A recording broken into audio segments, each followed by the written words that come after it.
पद्म ब्राह्मण पुरोहित संगमच्या वतीने पद्मशाली कुलदैवत श्री मार्कंडेय महामुनी जन्मोत्सवानिमित्त आयुरारोग्य ऐश्वर्य सुख समाधान शांती व सकल कुटुंब कल्याण प्राप्तीसाठी 108 यज्ञकुंडाद्वारे सामूहिक मार्कंडेय रुद्र याग दिनांक 12 फेब्रुवारी 2024 रोजी संध्याकाळी 5 वाजता संपन्न होणार आहे। तरी सर्व बांधवांनी या धार्मिक कार्यात सहभाग नोंदवावे असे आवाहन करण्यात आले।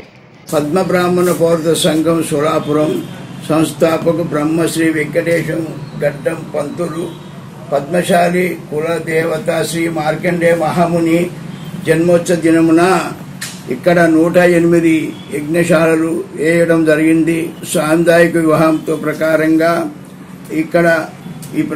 ఇక్కడ శివ హనుమాన్ మందిరంలో 108 యజ్ఞకుండాలు వేసి బ్రాహ్మణుల ద్వారా మహాయజ్ఞం జరుగుతున్నది। ఈ ప్రకారంగా महाराज डॉक्टर मल्लिकार्जुन विश्वनाथ शिवचरण महामुनि महास्वामी जी काशी पीठाधिपति वाराणसी ఆయన ఆశీర్వాదంలో ఈ యొక్క కార్యక్రమం జరగనున్నది। ప్రజలందరూ ఈ ప్రకారంగా ఈ కార్యక్రమానికి సాందర్యం కావాలని మా యొక్క ప్రార్థన।